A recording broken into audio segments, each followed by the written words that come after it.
Les amis, j'étais invité par AI for Belgium. AI for Belgium, ça veut dire quoi? Ça veut dire intelligence artificielle pour la Belgique. C'est un groupe de travail au sein du gouvernement belge qui essaie d'amplifier l'ampleur de AI pour que ça rentre plus facilement, plus rapidement dans nos vies de tous les jours, dans nos vies d'entrepreneurs, pour faciliter un petit peu la transition vers un monde plus facile et efficace.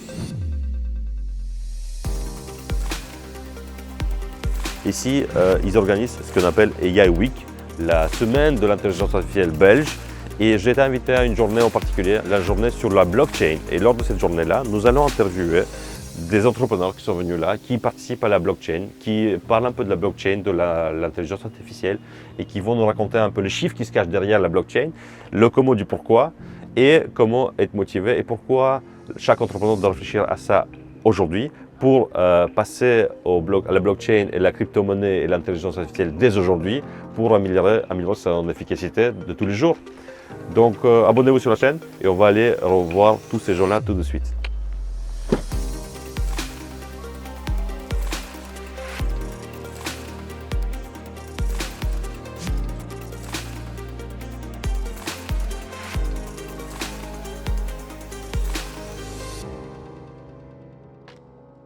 Thank you for taking the time just to go on YouTube channel, Entrepreneurship in Life, in French Entreprendre et Vivre, and in Dutch it's Ondernemen and Leven. So we have so many topics to cover.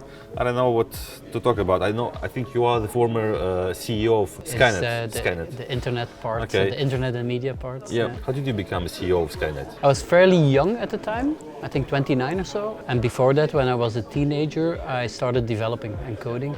And so I was a bit of a tech nerd. I went to university, and then internet was a bit a combination of tech and believing in something. And when we started to develop Skynet, it was like, do you think this internet thing will work? It's that age. And so we built it out from a young company to a fairly large internet company here in Belgium. It was internet access, and we developed a lot of digital media, TV rights, so digital TV. I think Belgium was one of the first countries to do so. So it was kind of a cool period. Okay. This is the moment before Belgacom bought Skynet or after? I came there after they bought it. After they bought it, okay. Yeah. And then you became the CEO of Skynet. Okay, excellent. Why did you quit the job of CEO of Skynet? To do something international, and so we built out an international media network called SBS. It was, I think we had 50 TV channels and 120 radios and stuff like that in 13 countries. You created? No, it was there. I did the everything that is building the digital media and investing in those kind of companies. So just for my understanding, you are an entrepreneur or you are always an employee? Entrepreneur and employee, both. What is the period of time when you were entrepreneur? Because I didn't get it very clearly. The first company was when I was 14. Yeah. 14? Yeah. And you left the company when you went to university? Yeah.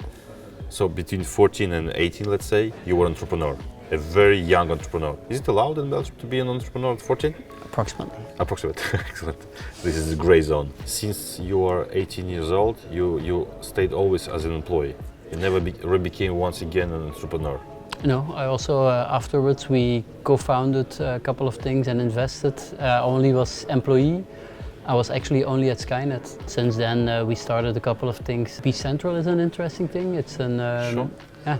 So because the last interview, which is on the YouTube channel, we were filming Valkuren. Maybe you know, it's a renter at Be Central. Yeah. And so you are a founder of Be Central? But we were 10 or so You're at 10. the beginning. Yeah. So today you consider yourself as an entrepreneur or not? Yeah. You are an entrepreneur. Entrepreneur. I've invested in a lot of startups, 20 or so, and then I'm also the chairman of a very interesting project called eHealth Venture. We invest, incubate, accelerate, and have a fund related to digital healthcare startups. What is the link today of your visit? I mean, you came today here in the framework of the blockchain. What is the link between your profile as a owner of some startups, as a chairman in many companies? What is the link between that and the blockchain? Blockchain, or more generally Web3, is an interesting vague of something that is coming. So I really believe in what the technology or the decentralization stands for.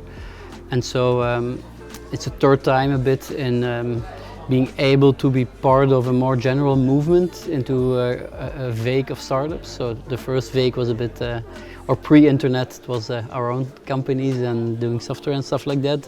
The internet vague was Skynet. The second, Web 2, I was mainly in Silicon Valley and supporting startups. And Web 3, I'm a bit figuring out what to do, but it gives a lot of people the ambition to start it again.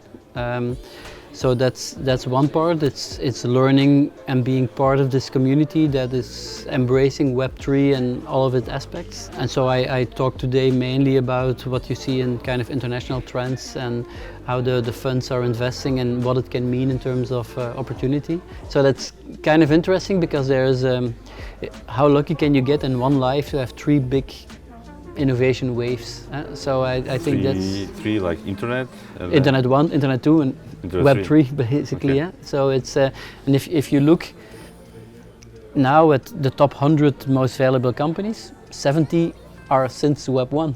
Now it's going to be so much faster with all the problems related to it. So there's going to be a lot of scam and a lot of issues, but also there's going to be a lot of incredibly valuable companies being built on a very short time. It's interesting that it's a combination of all these skills and it's still very, very early. We all think it's like 4 or 5 years, but it's really, it's only 5% of people in the world who have any form of crypto or any form of blockchain. Sure. So that's, I think, really interesting. And then there's two others. There's the impact on AI. So beside blockchain, today is also about AI. And if you look at the impact of AI on healthcare, it's huge. Basically every healthcare application has an AI component. Also a bit later we have a session on AI for media. Media used to be a business model and based on advertising and things like that. But with subscriptions and also the role of media in the world, it's quite fascinating. If you now look at what's happening in Ukraine, you could say that media is taking a very central role in the preservation of democracy. Sure. And having the AI applicability to that means that misinformation could be detected and will be managed. The decentralization means that everybody, we can have the sources from out there. A person is watching right now the video, he says, I have a great idea for blockchain. I need an investor. Can he come to you? How to contact you? Send me an email. What is your email? bartbecks@gmail.com, but if he's a good entrepreneur and he sees my name, he'll find my email. So, okay. But it's bart.becks@gmail.com. You are interested to invest in the companies who are doing blockchain today? I'm interested in companies, and I'm also looking at how that we could structure some form of investments later. So that was part of my talk today. So today, if we have to characterize what do you do, I can say that you're an investor. Investor, entrepreneur, and a bit depends on the mood. I'm first of all, my big life ambition was to be a very present and good father. So now that my son is 14, so that was the first one, and I depended a bit what I could do based on the availability of it. And I think I have a profile that understands different type of elements. Being an entrepreneur, being innovator, being investor, being involved in policy. And I think that's my strength and probably weakness is understanding the different groups and also different industries and being able to link that together. Any advice you want to tell to the young persons who are launching startups, advice, life hacks, whatever, recommendation? Just do what I want to do. Just have fun. It's not always fun. I think you have to understand that there's easier things to do than being an entrepreneur. You can stay at home and do nothing. So for some people that's more fun or more easier, but I think it is trying to have a combination of doing something that you're good at, that you like doing, and that especially that you feel that you can overcome. It's when you, for yourself, you can determine that there's a certain tenacity of doing something that's already worth a lot. Okay. And there's always, people give advice, but I always say there's no answers, there's usually only explorations, and everybody has to kind of do what they do. Any other advice? No, and I should have to go because I have to give a speech in 1 minute approximately. Yes, but thank you very much for the time. Thank you, and good luck with everything that you're doing. Excellent, please subscribe to the channel, and we stay in touch through LinkedIn. We'll do that. Thank you very much, Bart. Thanks.